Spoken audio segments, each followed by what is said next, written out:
Hey guys, Metal Driver here, back with another AEW Unrivaled review. Today I'll be looking at Series 7, Nick and Matt Jackson. Alright, so we already know how the boxes look, so let's go ahead and open these up and take a closer look at Nick and Matt Jackson. Alright, and here we have the Young Bucks, Jim Cornette's favorite tag team. Anyways, here they are, let's take a closer look at them. Alright, so they both come with the exact same entrance jacket. This is a plastic jacket, so it does hinder the articulation, so that's annoying. Would be cool to get a soft goods one, but I'm pretty sure that would make the figures more expensive. The design does look pretty good. The detailing on the jacket is really nice. Paint looks really good. Some nice detail all around. All these yellow splotches around here. The black fading into the purple looks really good. The zippers are painted pretty well. The backside, some more of that paint design. Some nice sculpt work here on the back. Same thing on the back of the forearm section of the sleeves. You've got the letters YB for the Young Bucks painted pretty well. I think there's some missing yellow paint there. And then plastic fringes here. So, I mean, it looks decent if you were just to pose it on a shelf, but even so, you wouldn't even be able to do their Young Bucks pose, so, I mean, it's alright, I guess. Does have a peg hole here, so you can't take these off. Alright, so here's a closer look at Nick Jackson's head. Now, this is the exact same face scan as Series 1 Nick Jackson, so I'm glad they went with that because I wasn't a fan of Series 3. I didn't like that head sculpt. So the paint came out really well on the teeth, the lips. The eyes look pretty decent, although they don't look centered. The eyebrows look pretty good. The hairpiece, though, is different from Series 1. So if you look at that right here, you can see that the hair is actually different on the two figures. Series 7 has longer hair. However, they do still share a bit of the same head scan, although actually looking at this closer side by side, it does seem like the new Series 7 does have some slight changes with the sculpt work. It has the same expression, but it looks like it's a little bit bigger. I don't know, let me know in the comment section below if you notice a difference aside from the skin tone. Alright, and then looking at Matt Jackson. Now, they use the same face scan as Series 3, and I absolutely hated that head sculpt. I hated the expression, I hated the paint. Although I will say with this one, the paint differences does make this look a little better. I do like that the beard is fully painted, and he doesn't have those raccoon eyes that Series 3 suffered from. So even though it's not a favorite head sculpt of mine, I do think it is a little better than Series 3, just with those little changes that they made. The beard is painted pretty well, so are the teeth. The eyes look a little off-centered. Same thing with Nick's. Eyebrows look pretty good. The hair is pretty much the same, except for they added this hairpiece right here on the right side. So I see you, Jazzwares, pulling a sneaky one.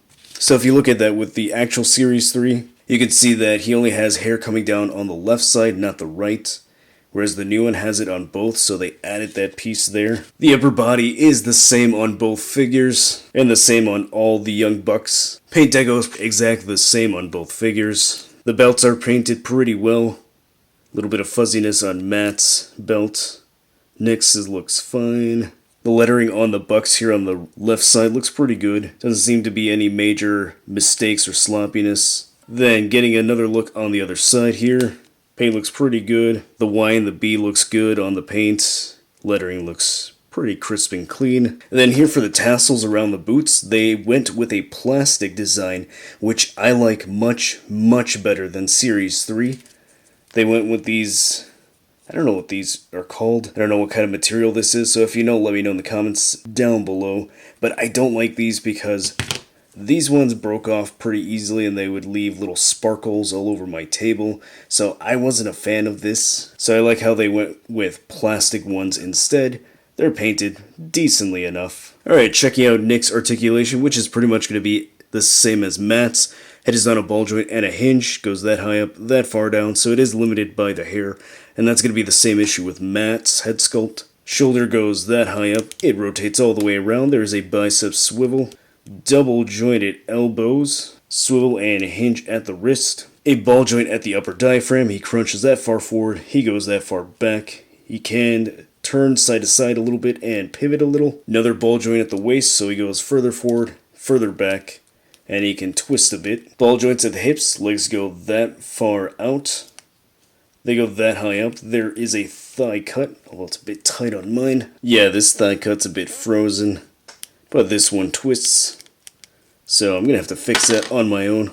And his foot fell off. Huh. What? Interesting. He has double jointed knees. There's a cut at the top of the boot.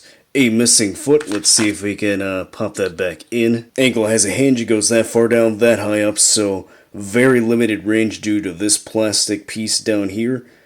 And he has ankle pivot, but again, it is limited. And here we have the new Series 7 Young Bucks next to Series 1 Young Bucks. Then here they are next to Series 3. Alright, so what are my final thoughts on Series 7 Nick and Matt Jackson? Well, I do kinda like them more than Series 3. I do like that they went with this head sculpt choice for Nick Jackson, and they did improve the Matt Jackson head sculpt. Still not the biggest fan of this open mouth head sculpt, but it is better than the Series 3 one. And I did say that I liked the plastic fringes around the boots, although I am noticing that it is a little bit harder to pose them in this pose with those plastic ones, so that kind of sucks, but I do like how they look better than the Series 3 one. It would have been nice if we had gotten some interchangeable hands. It sucks that this is the second set of Young Bucks in a row that don't come with fisted hands, because that would be perfect for this pose right here. So do I think it's worth picking up? Honestly, if you have Series 3 or Series 1, you're good with those. You don't really need Series 7. Now, if you don't have any, then I think Series 7 would be a good one to pick up. I do like how they look, but I don't think they're worth getting if you already have another set. So if you haven't done so already, go ahead and like this video and subscribe. Follow me on social media so you can be up to date with all my wrestling figure photography, and I'll see you next time.